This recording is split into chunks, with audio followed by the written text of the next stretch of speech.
What's up, everybody? You are listening to Talking SEC. I am your host, Phillip Jordan, from Last Word on College Football and 96.9 The Legend out of Dothan, Alabama. And thank you for checking out the show and making it a part of your day. Trying out something new here on this week's show. Instead of doing this after the intro is played, I'm doing it before, kind of the pregame setup for the podcast. Of course, you can follow me on Facebook, Twitter, and Instagram at PJordanSEC. You can follow the show on Facebook and Twitter at Talking SEC Pod. Of course, the podcast is on all your favorite podcast platforms, Apple Podcasts, Stitcher, Spotify, wherever you get your podcasts. Talking SEC is there. And if you're on Apple Podcasts, please subscribe, rate, and review. If you leave a review, I will read it on a future edition of the show, and have a new review on Apple Podcasts that I will read at the very end of this episode. So check out that at the end. And on this episode, this is Florida week, of course, the 14 teams in 14 weeks. Gator David Waters from the Gators Breakdown podcast will be joining me. We have a good 30-minute conversation talking and previewing the Florida Gators. And then after that, going to do a remembering of Pat Dye, who passed away early this week at the age of 80. Went to Facebook and got some memories, some comments, some thoughts, people about Coach Pat Dye. So really looking to really good stuff too in those comments. Really some cool stories I think you guys will enjoy. And then, of course, also this week, Coach Johnny Majors that was at Tennessee, he passed away as well at the age of 85. So next week on the podcast, I will do the same thing that I'm doing for Pat Dye for Coach Johnny Majors, remembering Johnny Majors next week. And look out for that if you follow me on Facebook for a place to submit your comments, memories, or thoughts on Coach Johnny Majors. And, of course, you can email me at sports.philipjordan@gmail.com if you want to do it that way as well. But we're going to get into this show, finally 2 minutes in, talking here on this little pregame setup. But first, good friend, radio legend, David Summers.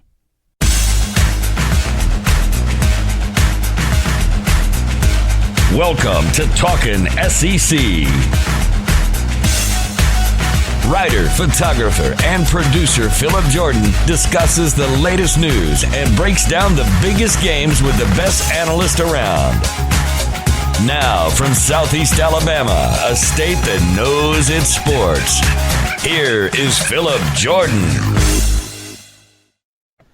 All right, everybody, as I told you off the top, it is Florida week. And, of course, there's one guy I was going to reach out to talk about the Florida Gators, and that is David Waters, the host of the Gators Breakdown podcast. Can't talk here on the open of the podcast. Anyways, David, I appreciate you coming on the show again. No problem. Always excited to talk with you, and exciting time for Gator Nation as we get closer to the season. Yeah, absolutely. I guess, and this will lead into a question I'm going to ask in a little bit. But everything going on, with the with sports world, talking about with the pandemic, everything. What's your confidence level we're going to have a season starting up this fall? Well, I mean, right now, as we're in the late first week of June in Florida, just AD athletic director Scott Strickland just come out and met with board of trustees and said, the plan is right now to have fans at the stadium, and the players are going to report the second week of June here, or June 8th on that Monday. So your players will be on campus coming up soon. And right now, athletic director Scott Strickland says he expects fans to be able to be at these football games, and the number of fans still is in question right now. We'll see what these next couple months hold, but I guess pretty confident. Like I said a couple months ago, probably not. But now it looks like things are kind of full steam ahead of having a football season. Now, I am, we'll have to see what happens when all these players are back on campus across the country and across the SEC, and see if there's any major outbreaks. And if there are, how does that affect anything? But as it looks right now, first week of June, it looks like we will have some type of college football season. It looks like we'll have some type of college football season mostly on time, I think. That's the way it looks. That's another thing Scott Strickland said is right now everything's still on the same schedule. So it definitely looks like we'll have our college football season, Phillip. Yeah, I was in the same way of thinking like early on, about a month or two ago. I was like, they'll probably play, but there won't be fans. And I kind of started wondering, well, what's going to happen with California? What's going to happen with some of these non-conference games?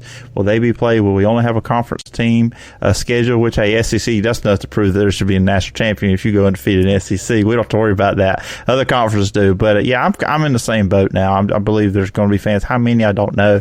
But there'll be there'll be fans in the stadium, and we're going to get this thing kicked off on time. I've kind of dig my heels into that one, both college and professionally. And I was thinking about this, and I sent you. I know when we got ready to this, I was going to tell you. I was going to talk about where Athlon to come out with their preseason magazine this week, which is always that's always an exciting time. You know it's close. With the Florida, I think the last 2 years, it has all been coincidence. I've had you on the week that has come out. It just has worked out that way. But Athlon's got Florida at number 6 behind Clemson, Alabama, Ohio State, Oklahoma, and Penn State. What was your initial thoughts when you saw where they had the Florida Gators? We pretty much knew Florida would be in the top 10. And it's just probably a matter of when or where. And then the other question, would they be in front of Georgia? And Florida comes in at 6 and Georgia at 7. So I think it's pretty fair for right now with what Florida has coming back. And Kyle Trask, a lot of people are naming him the best returning quarterback in the SEC this year. So when you got that, kind of going behind you with the departures of Jake Fromm and Tua Tagovailoa and Joe Burrow, Kyle Trask, with what he performed and did last year, what he showed as a first-time starter, at that most important position in sports, the quarterback position, you can see why a lot of people are jumping on the Florida bandwagon and having them as a solidified top 10 team, and even in front of Georgia in some of these polls. So. And then, of course, what Dan Mullen was being able to do with Kyle Trask and Felipe Franks 2 years ago. So the two quarterbacks that he's done pretty well with at Florida so far, and Dan Mullen's history. So now the big question is, can he get over the Georgia hump? And Athlon seems to think he can this year with Florida 6 and Georgia 7. So not a big surprise, as I said, with Dan Mullen's resume and Kyle Trask, what he was able to do last year. Kyle Pitts, the number 1 wide receiver / tight end out there for Kyle Trask returning, and his main target. That's going to be something to behold with Kyle Trask being the first time, being able to go into an offseason as the first time starter. I think a lot of people just really putting a lot of stock in him and Dan Mullen improving this Florida offense. There's still a lot of questions, of course. Maybe with the run game, the Florida run game, and on defense having to replace Jonathan Grenard and Jabari Zuniga at the pass rush positions, and C.J. Henderson being a first-round pick this year in the NFL draft. There's still some places Florida needs to fix, of course, but I don't think you can fault anybody for having Florida in the top 10 right now. Yeah, I mean, either. I mean, overall top 5, just a random thought. I was kind of shocked Alabama was at 2. I figured Ohio State would be there, but when it comes to Florida, I was surprised there too. Yeah. Yeah, I saw that. I was like, I mean, I know Alabama's got a lot of guys coming back, and I was like, but Ohio State is kind of, they've got a lot of guys coming back too, and especially with the quarterback position, Justin Fields. But we'll see how that goes with Alabama and all that other stuff. But when it comes to Florida, I think it's a combination of things for me, and I'll get your thoughts on this for Florida. And also, I'll go and say it as here early part of our conversation. I think Florida is going to win these. That is my pick right now. We're sitting here in early June. For multiple reasons, I think Florida has the talent. I think it's their time. And one with Georgia and the lack of spring practice, which we're going to talk about that, what the impact on Florida. Look, if you're Georgia, when you have a tough schedule, new quarterback, new offensive coordinator, I think Florida's just going to be better than them this year. I think it's a bunch of things where you can look at and say, okay, this is shaping up.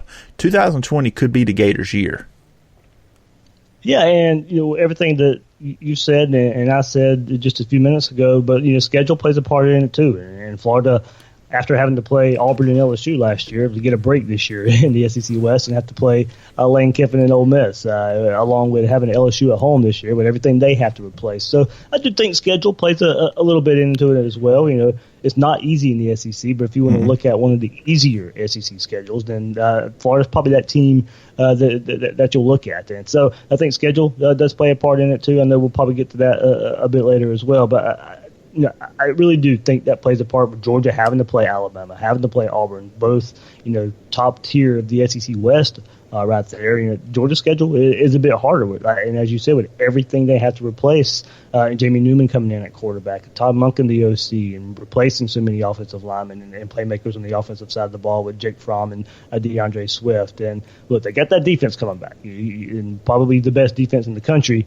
But as you said, missing spring practice there for Georgia, they're going to be behind the eight ball a little bit, I think. And you play Alabama that early in the season, and Jamie Newman making his first big road start at Georgia when they go and travel to Alabama, I think that sets up, I think, where most people are going to pick Alabama in that game. So Georgia's going to be behind the eight ball early and have to make up for that loss probably somewhere along the way. But it more than likely still comes down to the game in Jacksonville with Florida and Georgia.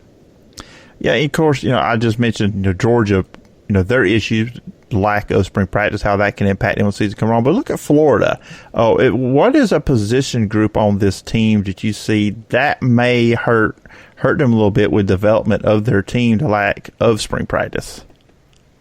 Because of the issues Florida had last year in running the ball, it's definitely the offensive line. It was the biggest issue on the team last year, and Kyle Trask did marvelously without the use of a run game or the help of a run game there. So with the offensive line and not losing too many pieces along the offensive line last year, you only lose center there. So you come back, and Florida got some good news a couple weeks ago with Mississippi State transfer Stuart Reese coming in. So a guy who has started a lot of games in the SEC, was recruited by Dan Mullen back at Mississippi State. There, he's going to transfer to Florida as a grad transfer to play his last year. Stone Forsyth, Brett Heggie, Richard Garage, Ethan White, Gene DeLance, they all returned, but they got to get better there. So you bring in Stuart Reese, who has a lot of experience. You're going to insert him on the line, and you just hope that experience from last year carries over. And you go back and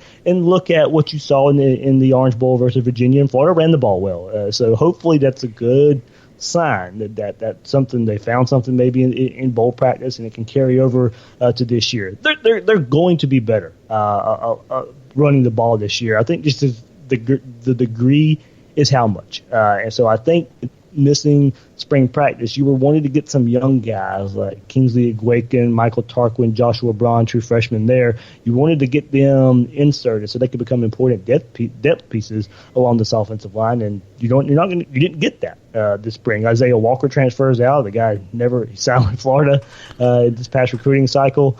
He was going to take part in spring, but already transferred out. He transferred to Miami. So those are pieces along the offensive line that you probably would have had you had some spring practice. Maybe he doesn't transfer away if everything was normal and he wasn't back home during the pandemic and everything like that, Isaiah Walker. So that's still the biggest question mark for this Gator team, and I think trying to figure out some sort of combination. Are you moving Brett Heggie to center? Is Stone Forsyth and Richard Garage going to be your tackles, or just Gene DeLance, kind of probably one of the weaker links along the offensive line last year? Could he have made a step up this coming up spring? So now you're going into spring, still probably trying to figure out some sort of your best five, but I think more importantly, trying to find some of your depth pieces, and that's what you missed in the spring. Yeah, and I kind of look at around the SEC. There are some teams like we know, and you mentioned Georgia, and Auburn's kind of the same boat too with offensive line, and that right there is a position. Look, you just can't plug and play any position, but offensive line is when you don't really want to do that. Those guys have to have cohesiveness with each other, because I've always looked at the football and offense side of the ball. You have the offense, but the offensive line is kind of like a team within a team. If those five guys got to know each other well, to communicate without talking, that's a big part of offensive line play. So I think that's, for a lot of teams, I think that's going to be an issue, because you just have to have that cohesiveness on the offensive line. And I really think it's really important that they got Stuart Reese as a grad transfer. He knows the system. He played with it his his first 2 seasons at Mississippi State when Dan Mullen and John Hevesy were head coach and offensive line. So he knows this system. This is the guy you talked about plug and play. He's going to be one guy they can plug and play going in there. He knows the system, knows what to expect. He knows the expectation of the coaching staff. He can also be another coach out there for some of these younger guys along the offensive line. But I talked about the other guys. Brett Hagee's played in this offense for 3 seasons now, like I said, you found something with young players, Richard Garage and Ethan White later on in the season. So I think that they got some good pieces to get it going. But like you said, Phillip, it's just that's just one unit where you want as many reps as you can get with your starting 5, your kind of key backups there, and it's just something Florida missed out on in the spring practice. Yeah, and you talked about the running game there, which they averaged 129.8 per game last season, 13th in the SEC. And, really when you look at that number, then you look at the other offensive stats. I mean, they were 3rd in the SEC in scoring at 33 points per game, 3rd in passing, over 300 a game. So that is a tremendous job offensively with the passing game they did with Kyle Trask, knowing week in and week out. There's a good chance defense pretty much knows what you're going to do. You're going to have to throw the ball. So now if you can get that running game going, man, I could see this Florida offense just taking it to a whole nother level. If they just get a little bit tick up in the running game, enough for the defense of, whoa, we got to pay attention to that, because then that really opens up even more for Kyle Trask in this offense. Exactly, and he may not have the complete numbers. I mean, look, we know he didn't start every game last year, so his numbers may look similar to last year, but we'll have to remember he didn't start every game last year. So they can get similar numbers from what Kyle Trask did last year. But as you said, get an uptick in the run game to where the offense isn't so predictable, and I think maybe even lead to more explosion. As you said, if you can run the ball and you can bring those DBs up, and you can get linebackers that don't necessarily are keying in on the pass, you can find more explosive plays, especially off of play action.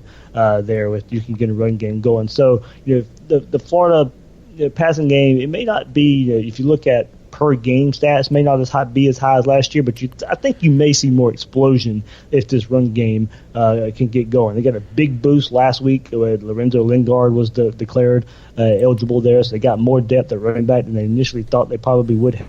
Michael P. Ryan left. But Lingard comes in from a 5-star transfer from Miami. His dad was sick, so he moves closer to Gainesville. He's from the Orlando area. He found out last year in his second season at Miami. He came back after a knee injury his freshman year in 2018. So about midway through last season, he came back. But around that time, he was coming back. He found out his dad was on kidney dialysis, had some heart trouble as well. And it just really wasn't going great at Miami. And so probably found it best to get a fresh new start, get closer to his dad as well. So he transfers to Florida, and the Florida fans are hoping he lives up to that 5-star status that he was back in 2018, when I think he was the 2nd overall running back and the 25th overall prospect in that 2018 class. So Florida's hoping to get that a running back that can live up to that billing coming off of a knee injury, like I said 2 years ago, to team along with Damian Pierce, who I think who can handle the starting role for the Gators. And then you'll slide in Lorenzo Lingard along with Malik Davis and a couple other Iverson Clement and Laquan Wright. That's your running back depth chart right there. So your main 3 guys are going to be Lingard and Pierce and Malik Davis. And a lot of Gator fans are also hoping Malik Davis kind of could get back to his freshman form back in 2017. So there's a lot to like about this Florida run game. If the offensive line can come around, you got more experience there. You may have some more depth and playmaker at running back. But as you said, Phillip, if any uptick there in that run game is just going to be a blessing for Kyle Trask. And you mentioned DBs coming up, especially if it's a safety, because if you open up that middle of the field, you have a great tight end in Kyle Pitts there. A guy I see, he looks like an NFL tight end, the way he moves, the way he looks, and everything about him.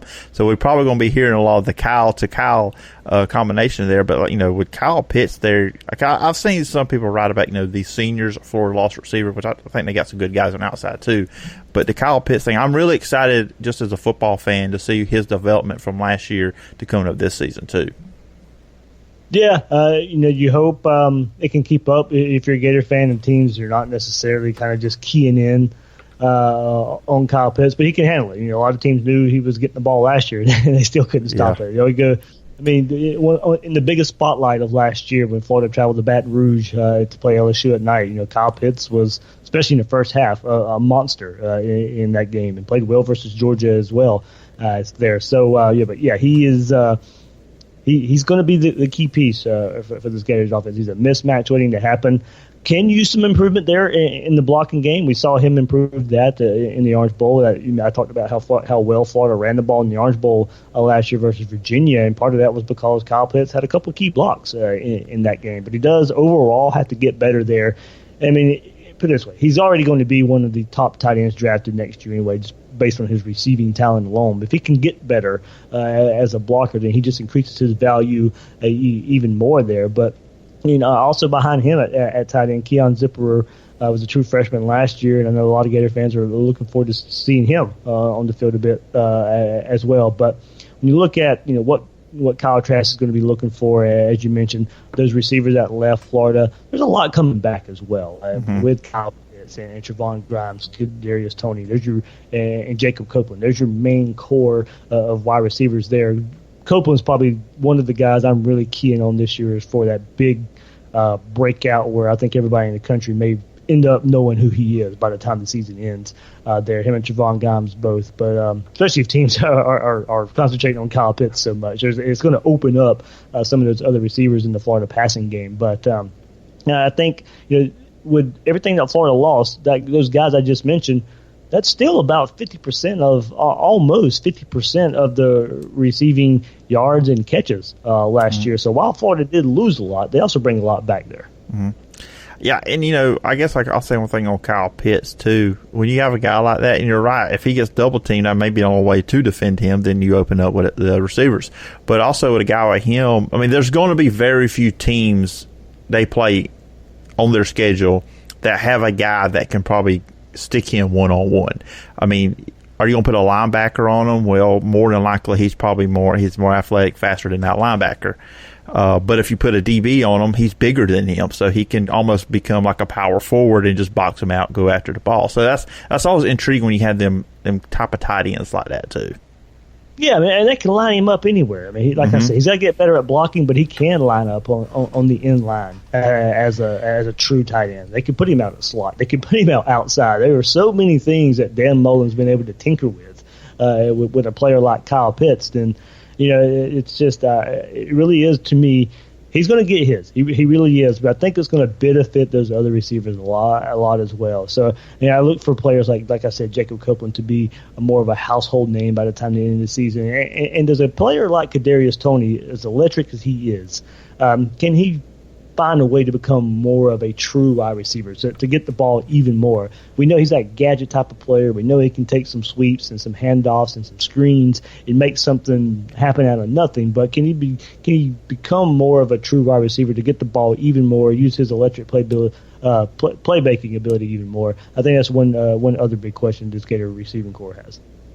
When you quickly flip over on the defensive side of the ball, I mean, you're looking at points allowed last season. This team only gave up 15.5 for the second SEC behind Georgia, and they've got some, they do have, so they did lose some guys, obviously, like you mentioned off the top, but they also have some guys coming back. You got Campbell at defensive tackle. You got Miller there in the linebacker. You got the two defensive backs, Marco Wilson, the cornerback, Sean Davis, the safety. So you have some experienced players coming back.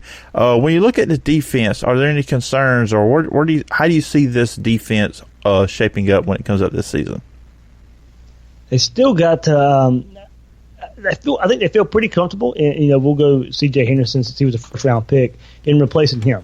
Kyer Elam, I think he showed. I keep going back to the Orange Bowl, but he was another player who showed out in the Orange Bowl. He was a true freshman last year, made plays all throughout the season, got more playing time as the season goes on. He's going to step right in and fill in for C.J. Henderson. And I don't think Florida's going to miss a beat there. Kyer Elam, everybody's so high on him. He's already on one of Florida's representatives for the SEC Leadership Council there as a true freshman last year there. So he speaks highly of what they think about him there. You're going to have to find, of course, still find a replacement for losing players like Jabari Zuniga, who didn't play an awful lot last year. He was injured there, but also Jonathan Grenard, who came on as a transfer from Louisville last year and just really showed out for the Gators. They're going to have to find that pass rush replacement there. 5-star transfer Brenton Cox, and he's one player to look out for there. Jeremiah Moon as well. But I saw Cole Kubelik on the SEC Network. He tweeted out, even with returning players, Florida still has the most players returning that contributed to sacks last year. And I think the number was like 29. Florida had 49 sacks in the season last year, which is a ridiculous number.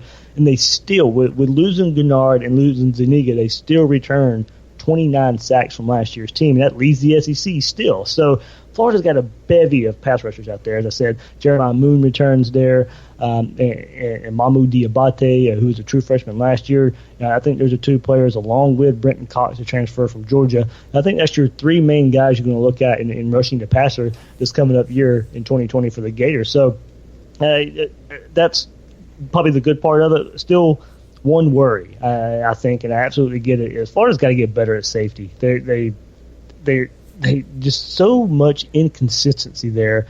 I mean, you go back to last year, you look at the Auburn game, you saw Auburn march right up and down the field, but Florida ends up making an interception in the end zone with Donovan Steiner, with Bo Nix just kind of inexplicably just throws it in the middle of the field there. Oh yeah, that's kind of that's kind of the inconsistency I'm talking about. Sean Davis had an interception early on in that game there, so they had a pretty good game there, but they would follow it up, and of course, no shame in what they showed against LSU and Georgia, but so inconsistency there and not a lot of tackling. So you got Donovan Steiner, Sean Davis returning there. Do they move Trey Dean there? I think that's one spot. Trey Dean played outside cornerback 2 years ago, and they moved him to the nickelback position this past year to kind of make up for Chauncey Gardner-Johnson moving on to the NFL. And he was he could not get it done there. He's not going to play outside corner unless he wants to be a backup this coming up year. So he played safety in high school. Florida needs a lot of help at safety. They need more playmaking ability at safety.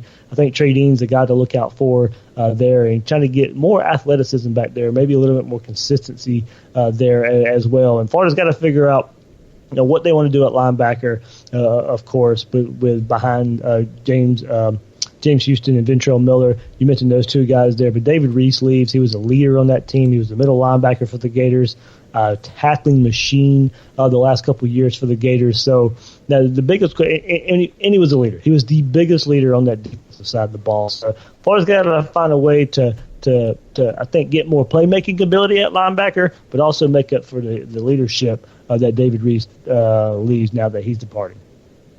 Yeah, and then finally, as we close out with the schedule, looking at schedule, I believe we talked late January, early February, and I told you, I said, look at the schedule. Maybe if they were underdog, it'd be Georgia, which I don't think that's going to happen. I think Georgia may have a loss or two. So Florida, I believe, should be favored in every game they play in 2020. But obviously, it's got to be centered around the Georgia game. I mean, you play it week by week if you hear the coaches and the players, but when you just look at the season as a whole, trying to prognosticate this whole thing, the Georgia game, it's the biggest game of the year. Am I wrong? Oh, by far. It is the biggest game of the year. And Phillip, you're right, that when we talked a couple months ago, that was before a lot of Vegas stuff came out. And right now, that is the only game Florida's an underdog in. It's the game in Jacksonville. You said when the game rolls around, it may not be that way. But as we sit here and look at it before the season, Florida, the only time they're an underdog in the preseason is looking at that Georgia game. Even favorites, of course, over LSU since they host LSU coming up this year in the Swamp. So, looking at it that way going into the season, Florida, with the way they're looking, top 10, a lot of people are noticing that it really is going to come down to that game in Jacksonville. Yeah, and of course, when you look at the Athlon projection, they have Florida going 11-2, so you have to say, okay, they are predicting them to go to the SEC championship game. But for you, and I like to word it with reasonable, but what are in your mind reasonable expectations for the 2020 Florida Gators? Look, it's year 3 in Dan Mullen, and looking at what we mentioned it plenty of times, what Georgia lost. I think the expectation should be to win the SEC East. You're Florida, you're the Florida Gators. That should be the expectation anyway. But if you want to look at it realistically, it was hard to see Florida win the SEC East in Dan Mullen's first season and Dan Mullen's second season, especially with what Georgia and their recruiting juggernaut and what they've had coming back the last couple of years. But given Dan Mullen's in his third season and what returns this year and everything that Georgia lost, I think the expectation, and it is fairly, it is the SEC East. It is to go to Atlanta and play in the SEC championship game. So I think it sets up nice, as we kind of mentioned with the schedule. Your crossover game is Ole Miss this year. You're facing Lane Kiffin in his first season as a head coach there at Ole Miss. But you're playing Florida State, who's replacing their head coach in Mike Norvell. Missouri, another team Florida's playing with a first-year head coach. So the schedule sets up nice. Eastern Kentucky at home, Kentucky at home, South Alabama at home. You go at Tennessee. That's the first time you leave the state of Florida. Then you host South Carolina and LSU back-to-back. At Ole Miss and Georgia, Vanderbilt, Missouri, New Mexico State, at Florida State. They barely leave the state of Florida throughout the whole season. Let's see. At Tennessee, at Ole Miss, and at Vanderbilt.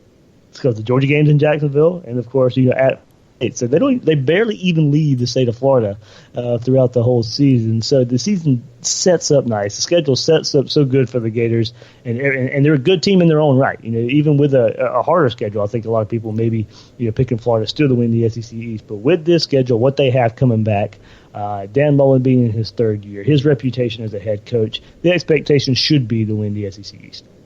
Yeah, hey, I'll say this, and I'm a guy who lives in Alabama, but it would not be bad not leaving the state of Florida for a few months. So I just want to say that. It is the Sunshine State. It is beautiful down there. But I will say this about the schedule, and I mean this in complete sarcasm. But at Tennessee, look, David, they're back. Tennessee's back. Every couple of years we got to hear this stuff that Tennessee's back. Okay. Tennessee. If there's any, there is one Tennessee fan I know that listens because he comments on everything I post on Facebook. He thinks Jeremy Pruitt has surpassed Nick Saban as the best coach in the SEC. That's what we're dealing here with all Twitter. But I think, okay, just, before we close this up, I'll say Tennessee at best is third in the SEC East, but they are excited up there in Knoxville because of the recruiting and what happened at the end of last year. But you got to watch it. I get it. But who did they really beat at the end of last year? Exactly. The greatest Indiana football team of all time, David. Give them credit now. It took a, crazy miracle comeback in that game so to get on the winning side. Don't get me wrong. They'll be better, and to kind of bounce back from where they were at the beginning of last season, that speaks a lot to the buy-in there. But let's not also forget that schedule did get much easier in the second half of the season last year. They're getting better. I think Jeremy Pruitt's a good head coach. I still think there's a little bit more to prove before we get too excited there in Vol Nation. And I'm pretty much sure now I'm going to see a few decreases in Facebook likes after my comments here on this episode of the show. But, it's all in good fun, Tennessee fans, just picking at you a little bit. But anyways, David, kind of kept you over a few minutes longer than I said I would. But I always appreciate you coming on. Podcast, talk all things Florida Gators. And if the listeners want to follow you online, they can find you and the Gators Breakdown. Yeah, they can follow me, David Waters, on Twitter at GatorDave_SEC, and find the podcast Gators Breakdown on all podcast platforms out there, on YouTube as well, and on all social media at Gators Breakdown. All right, sounds good. Everybody go check out the Gators Breakdown. And David, once again, I appreciate you taking the time, and I look forward to talking to you again sometime down the road. All right, Phillip. Thanks, man. So this is normally the time of the podcast where I talk about some news item or topic that maybe you have suggested to me and give my thoughts. But this week, a little bit different. It'll be different next week as well. Both Pat Dye and Johnny Majors passed away this past week. Pat Dye, obviously legendary Auburn coach in the 80s. Johnny Majors, legendary Tennessee coach and coach at Pitt as well. And at first, when Pat Dye passed away, I started thinking, I want to do something to remember Pat Dye on the podcast. Then Johnny Majors passed away. So at first I was going to attempt to do remembering both of them in the same show. But I said and thought about it, they both deserve their own segment. And I feel like if I try to do both in one, that's really a discredit to both of them. So here we're going to do Pat Dye next week on the podcast. I will do the same of remembering of Johnny Majors. And instead of me sitting here and reading off a list of accomplishments for what Pat Dye did, I think you can't truly get an idea what he meant to people by me doing that. So what I'm going to do here, I'm going to read off comments. I went to Facebook and I just asked, I said, any thoughts, memories of Coach Pat Dye? And I told everybody I would read them on this week's edition of the podcast. And there's some really good ones here. I haven't read all of them. So I'm going to read these off for you guys. Like I said, the ones I have read are really good. And I'm really interested in reading the ones I haven't read here on the podcast. Scott Rose, who is one of my colleagues over at Last Word on College Football, Coach Dye was always very popular here in North Carolina. He had some really good teams at East Carolina back in the 70s. And he went 48-18-1 while at East Carolina from 1974 to 1979. Jean McCraney, that's my Aunt Jean, Alabama fan too, she said, I like to think that Coach Dye and Bear are enjoying another hunting trip in heaven together. David Knight, one of my other colleagues at Last Word, I always respected the fact that he told Frank Thomas, you could be a good NFL right end, but you could be a Hall of Fame baseball player, and proceeded to keep him on full scholarship while advising him to focus full-time on baseball because it's what was best for his future.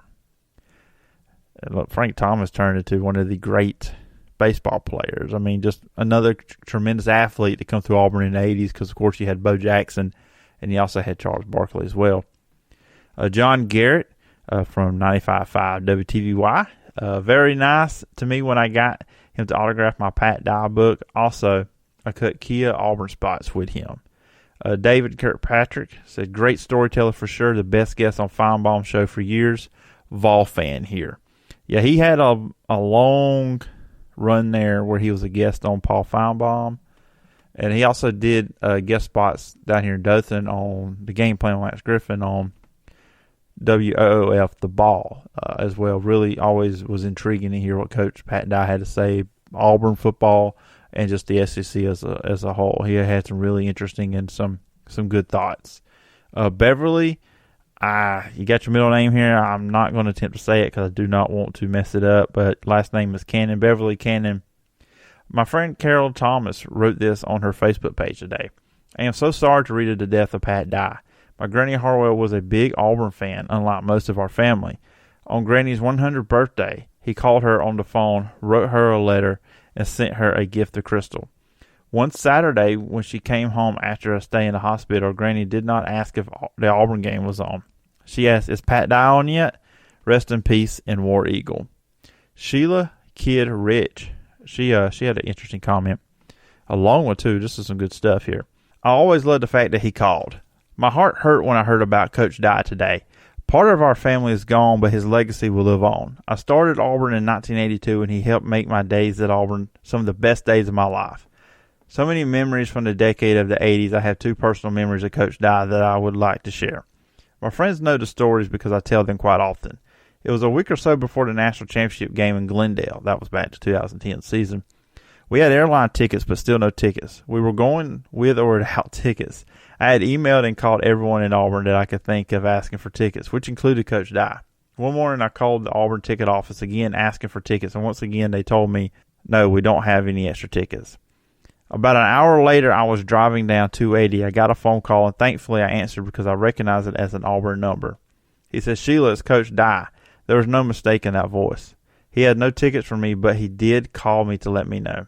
We had a great conversation. I told him I would be inside the stadium somehow. I was. On another occasion, my friend Denise and I was walking our same route to the game as we had done for years. We found Coach Dye sitting at Tiger Suites, and we talked about the good old days.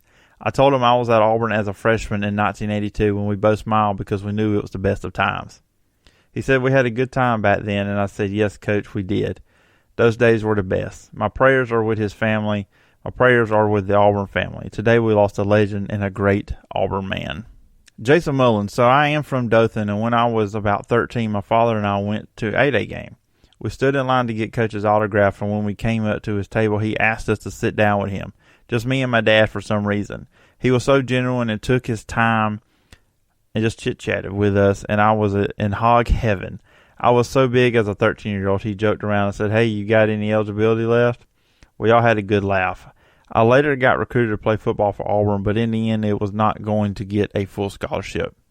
Coach Dye's nephew was the offensive line coach at East Tennessee State University at the time. He called up there and told him about me, and that's where I ended up getting a full ride and went to school, all because of him. Just the fact that he would take the time to talk to a little punk kid back then on a busy day like that always stood out to me. And the final one comes from David Jones. I met Coach Dye outside the stadium before the national championship game in Glendale. He treated us as if he had known us his entire life. What a giant of a man. And that's just a few examples. I mean, there's plenty of people out there that Coach Pat Dye meant a lot to, and you hear a lot of those stories that talks about him taking time out of his day when he was busy, like the one that talked about during A-Day, talking with somebody, treating people well, calling somebody back about the tickets. Even though he didn't have any tickets, he still just called back. That shows the kind of man that Pat Dye was, and that's why so many people love and adore him, and just a great, great man, and as I said, a great Auburn man as well. All right, I am going to close out the podcast with this. As you guys know, every single episode, I ask you guys to subscribe, rate, and review on Apple Podcasts, because if you do leave a review, I will read it on a future edition of the show, and got a new review. And ratings-wise, 5.0, 5 stars from everybody on Apple Podcasts. It's 5 stars. But want more reviews. And also on reviews, if you have a Pat Dye story and you're hearing this, a memory or a thought, anything like that, you can leave it as a review on Apple Podcasts. You can email me at sportstalkphillipjordan@gmail.com, and you can find me on social media at pjordansec, and the show's on social media as well, Facebook and Twitter at Talking SEC Pod. But the comment is here on the review, which is a good one. I have nothing but good reviews on there, which I'm sure there's people out there that hate me and think I don't know anything about college football. But anyways, username is Miles E1 Football, 5 stars, and his comment is, "This is a great podcast. Listen to it a lot," and I really appreciate that. Anytime you guys take the time to just listen to the show, I'm super appreciative of that. I'm humbled that some guy sitting behind a microphone, a nobody compared to some of these other people that talk SEC football. I appreciate you guys taking the time and listening, but then I really appreciate if you do go on there, leave a rating, leave a review. Really means a lot. And as I've said many times here, and I'm always saying, I'm really pushing this, leave a review. And one thing, a rating and review and the subscribe obviously helps more people find out about the show.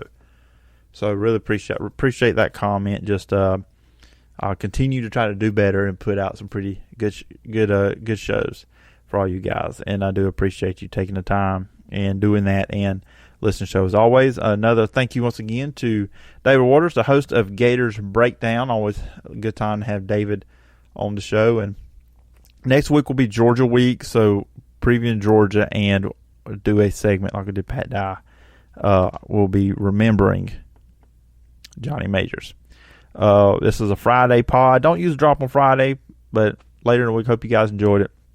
Have a good weekend. Stay safe. Love each other. Do the right things. Wear a mask. If you really feel like you need to, make other people feel safe. What it does, it's not really about you.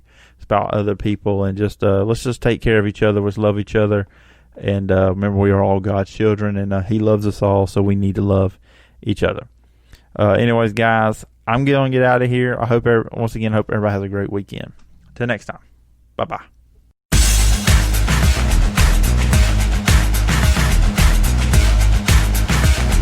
Thank you for listening to Talkin' SEC. Follow Phillip on social media at PJordanSEC and the show at Talkin' SEC Pod. Subscribe to the podcast on Apple Podcast or wherever you get your podcast. We'll see you next time when we're talking SEC.